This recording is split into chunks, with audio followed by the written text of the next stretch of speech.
नहीं आएगा तेरी सहायता के लिए यहां पे। घुंघरू पहन और नृत्य कर। बस सेनापति।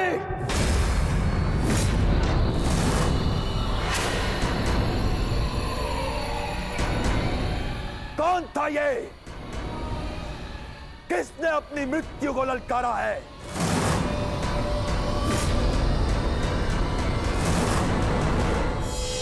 यदि कोई अपनी मृत्यु को पुकार रहा है तो वो तुम हो सेनापति कीचक।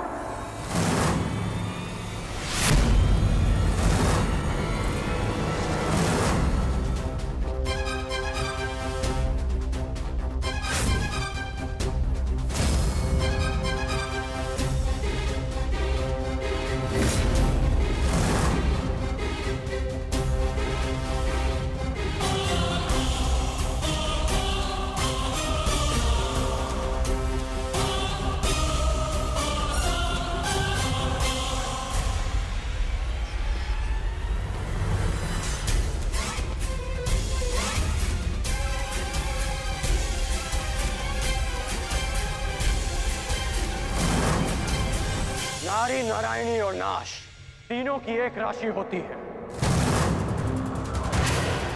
यदि नारी को नारायणी के पद से गिराया गया तो नारी नाश भी कर सकती है।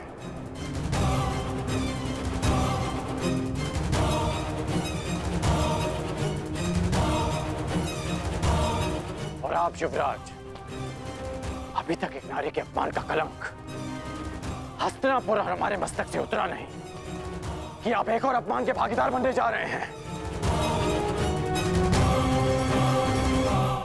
आपको पांचाली से प्रतिशोध लेना था ना, वो आप ले चुके हैं।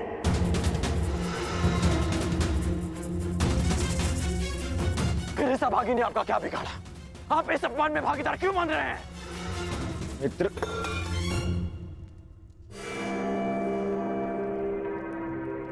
शांत हो जाओ, शांत।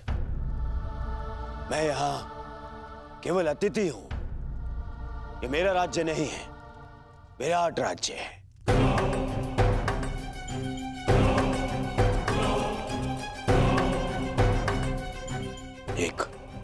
एक स्वामी अपनी दासी के साथ कैसा बर्ताव करे, इस पर प्रश्न उठाने का अधिकार मुझे नहीं है। सही कह रहे हैं आप कि आपका अधिकार नहीं है। हाँ, परंतु ये आपका कर्तव्य है युवराज। एक नारी का अपमान रोकना हर पुरुष का कर्तव्य होता है।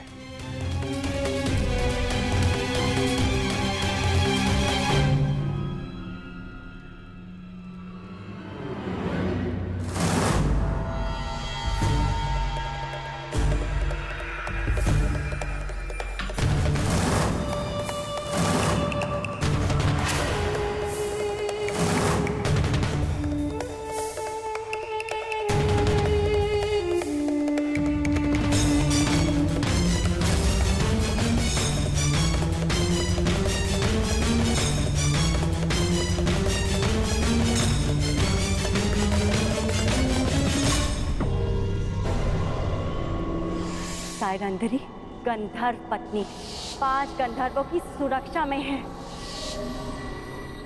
मेरा संदेह ठीक था। केवल द्रौपदी नहीं, 5 पांडव विराट में उपस्थित हैं। मित्र दुर्योधन को इन 5 की ही खोज है।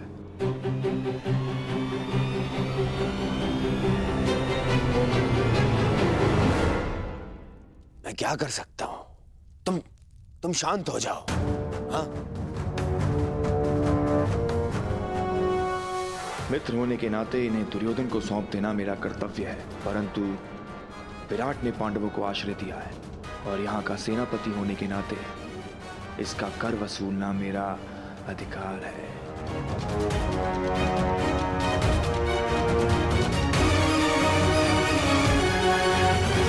बहुत हुआ दासी, अब जाओ यहां से। तुम्हारी इस अवहेलना के कारण हमारे मित्र दुर्योधन का अपने मित्र से कलह हो गया है। आनंद के इन क्षणों को मैं व्यर्थ नहीं जाने देना चाहता। अब जाओ यहां से। सुना नहीं?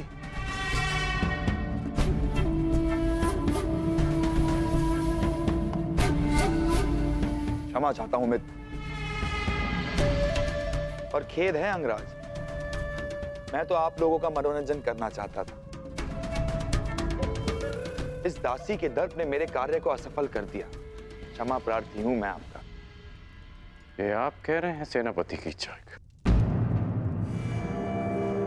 हाँ, आपने ही तो कहा था अंगराज कि जो नारी का अपमान करता है वो अपनी मृत्यु को ललकारता है। और मुझे अपने प्राण बहुत प्रिय हैं। अगर कोई और भूल हुई हो तो सेवक को क्षमा कीजिएगा अंगराज। अरे अरे नहीं नहीं, चलो, कीचक ने क्षमा मांग ली है ना, आओ। हाँ? यही तो आश्चर्य है कि कीचक के व्यवहार में अचानक परिवर्तन क्यों आया। कर्ण,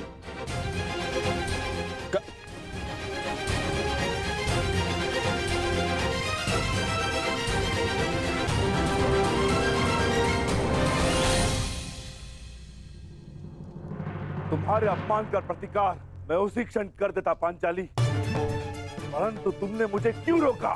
क्योंकि 12 वर्ष की प्रतीक्षा, हमारी प्रतिज्ञा पूरी करने की तपस्या को भंग नहीं करना चाहती थी मैं। और आज भी कीचक ने जो कुछ किया उस दुर्योधन की उपस्थिति के कारणवश किया। अब मुझे केवल उस क्षण की प्रतीक्षा है जब युद्ध का शंखनाद होगा और मैं अपनी आंखों के सामने एक एक कौरव का नाश देखूंगी।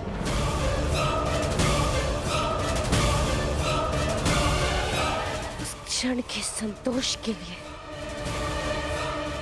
ये पांचाली कितनी भी पीड़ा, कितना भी अपमान सह सकती है। परंतु अब हमारे यहाँ रहना भी ठीक नहीं है, ना ही हमारी सुरक्षा के लिए और ना ही पंचाली की। हमें शीघ्र ही स्थान छोड़कर चले जाना चाहिए। नहीं नकुल, हम सब इस राज्य में प्रमुख पदों पर हैं। मैं महाराज का विश्वास पात्र सभासद हूं। अनुज भीम मुख्य रसोइया है। अर्जुन राजकुमारी उत्तरा का शिक्षक है। पांचाली महारानी की विशेष सहयोगी है। और तुम अश्वशाला संभालते हो और सहदेव गौशाला। इसीलिए हम सबका यहां से एक साथ निकल निश्चित ही लोगों का ध्यान आकर्षित करेगा। परंतु मुझे नहीं लगता ज्येष्ठ कि शेष 2 माह सरलता से कट पाएंगे। मेरी मानिए तो मध्यरात्रि में हम विराट राज्य को छोड़ देंगे। पता जब तक किसी को हमारी अनुपस्थिति का बोध होगा, हम सबके पहुंच से दूर होंगे। भ्राता भीम का मत उचित है ज्येष्ठ भ्राताश्री। दुर्योधन शीघ्र यहाँ से जाते नहीं दिखता, और जब तक वो यहाँ रहेगा संकट हमारे सिरों पर मंडराता रहेगा। मैं भ्राता अर्जुन के साथ सहमत हूं। ठीक है, यदि तुम सबका यही मत है तो हम सब लोग आज रात्रि गुप्त रूप से प्रस्थान करेंगे।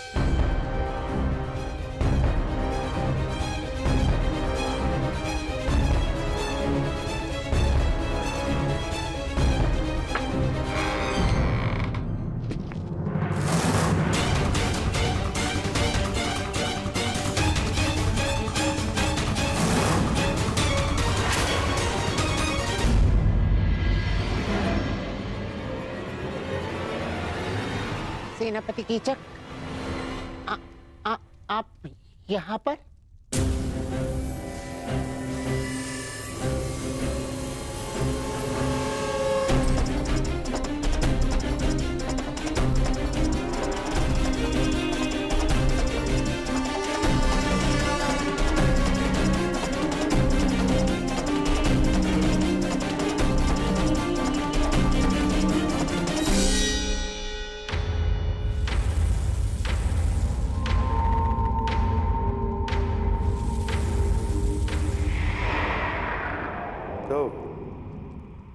साइलंद्री के 5 गंधर्व पति उसकी रक्षा के लिए आ ही गए।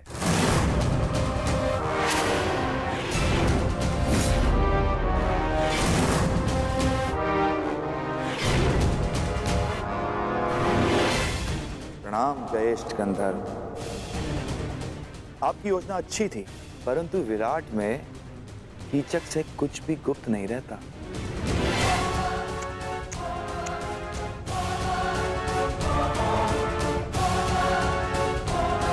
बेचारा दुर्योधन सारे आर्यव्रत में सेना लिए घूम रहा है, तुम लोगों की खोज कर रहा है।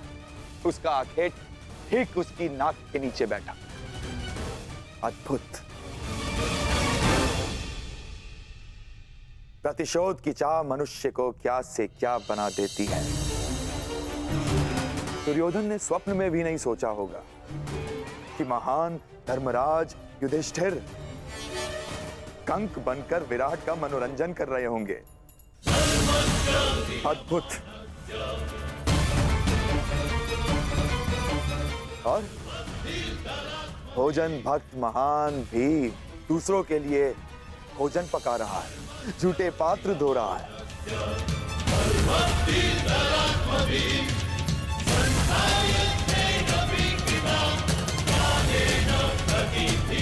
और तुम अर्जुन पशुपतास्त्र धारण करने वाला किन्नर का जीवन जी रहा।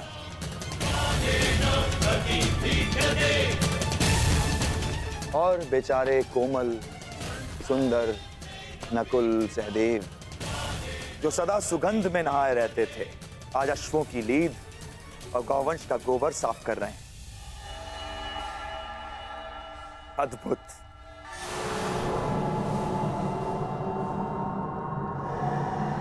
और तुम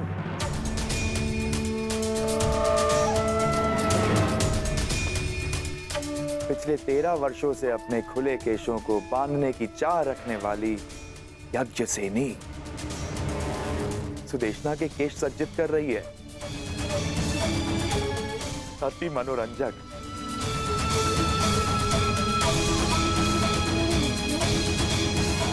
तुम पांचों भाई धूल झोंकने में सफल हुए, स्वीकार है। परंतु द्रौपदी अपना रूप नहीं छिपा सकी।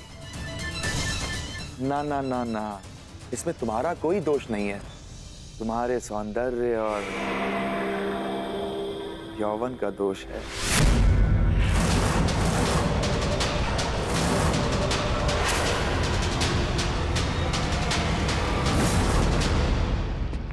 ए, तुम्हें हो क्या जाता है कर? क्यों भरी सभा में तुमने कीचक के साथ में विवाद किया? और जो कीचक ने किया उसका क्या है? आपने उस अपमान का विरोध तो नहीं किया युवराज? अरे तुम्हें समझ में क्यों नहीं आता है? जिससे सहयोग की अपेक्षा हो उसका विरोध नहीं किया जाता। जिस वृक्ष से फल खाने हो उसे काटा नहीं जाता। इस समय हमें कीचक के सहयोग की सबसे अधिक आवश्यकता है, इसलिए मैंने उसका विरोध नहीं किया। करता तो उसका सहयोग खो देता। तुम्हें पहचानने के पश्चात मन करता है कि भूल जाऊं दुर्योधन को, उसकी मित्रता को और उस वचन को कि मैं तुम सबको ढूंढने में उसकी सहायता करूंगा। बस मुझे एक पुकार लगाने की देरी है। मेरे एक शब्द पे पुनः तुम लोगों को 12 वर्षों के वनवास का मार्ग दिखा सकता है।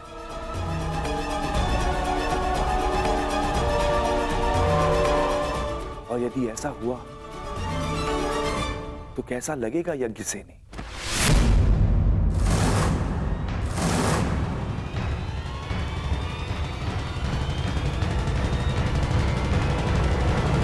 नहीं, मैं ऐसा पाप होने नहीं दे सकता। मैं तुम्हारी केश राशि को सज्जित देखना चाहता हूं, तुम्हारे रूप को आभूषणों सहित देखना चाहता हूं, और इसके लिए मुझे अपने मित्र से द्रोह भी स्वीकार है। परंतु इस भेद को भेद रखने के लिए एक मूल्य चुकाना होगा।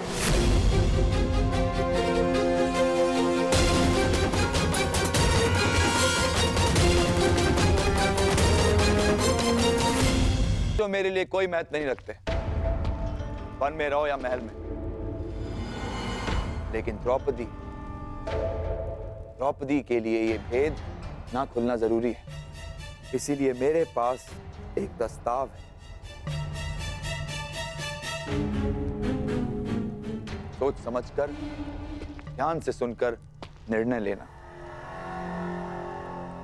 आज रात्रि चंद्र ग्रहण है और इस अंधेरी रात में मैं यज्ञसेनी के रूप के प्रकाश में स्नान करना चाहता हूं।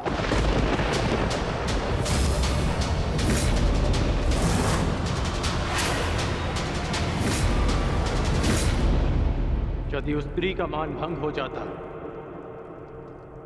तो हस्तिनापुर फिर से अपना सम्मान खो बैठता। युवराज, क्या पांडवों को ढूंढने के लिए आप फिर से हस्तिनापुर का सम्मान दांव पर लगा देंगे? पांडव मिले या ना मिले, परंतु अब जब भी वो सामने आएंगे तो हम उनसे युद्ध करेंगे, युद्ध में उन्हें पराजित करेंगे।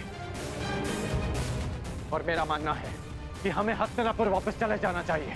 कितनी बार मैंने तुमसे कहा है कि तुम केवल और केवल बाण चलाया करो, बाण, अपना मस्तिष्क नहीं। समझ गए? तुम केवल युद्ध करना जानते हो, राजनीति करना तुम्हारे बस की बात नहीं है। समझाओ, समझाओ अपने मित्र को।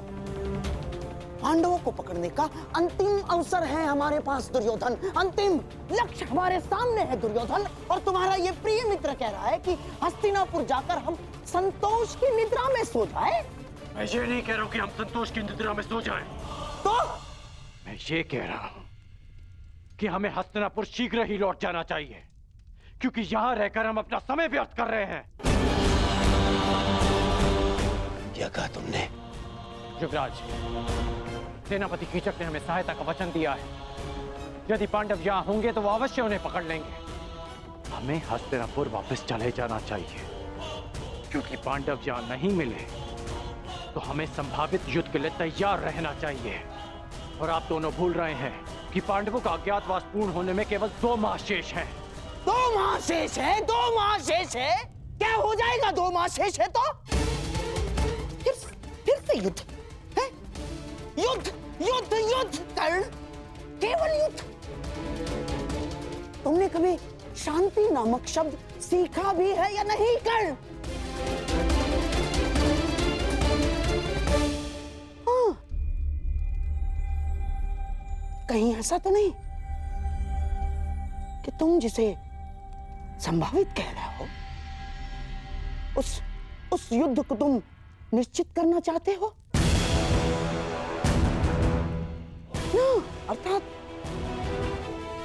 तुम्हें ऐसा क्यों लगता है कि युद्ध ही होगा? कहीं ऐसा तो नहीं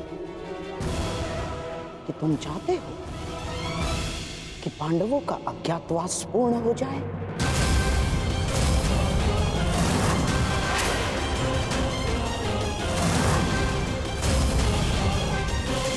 प्रकार के व्यक्ति होते हैं, पहला मित्र और दूसरा शत्रु। मित्र हमें भाते हैं और शत्रुओं से हमें घृणा होती है। मित्रों के लिए हम अपने प्राणों पर खेल जाते हैं और शत्रुओं के प्राण लेने पर तुले रहते हैं। यही होता है ना? परंतु मित्र कौन है और शत्रु कौन, इसकी परिभाषा जान लेना भी महत्वपूर्ण है। कभी कभी हमारे मित्र हमारी हां में ना करते हैं, हमारी इच्छा पूर्ति में बाधा बनते हैं, और कभी कभी हमारे शत्रु हमारी इच्छा पूर्ति में हमारे सहयोगी होते हैं। तो एक मित्र हमारे मार्ग में बाधा क्यों बनेगा और एक शत्रु हमारे मार्ग से कांटा क्यों हटाएगा? क्योंकि कभी कभी हमसे अधिक हमारे शत्रु और मित्र हमारा भविष्य देख सकते हैं। इसलिए यदि शत्रु और मित्र को पहचानना है तो सबसे पहले अपने भविष्य को देखिए कि कौन उसे सार्थक करने में सहयोग करता है और कौन असहयोग। यही शत्रु और मित्र की परिभाषा है। कोई नहीं आएगा तेरी सहायता के लिए यहां पे। घुंघरू पहन और नृत्य कर। बस सेनापति।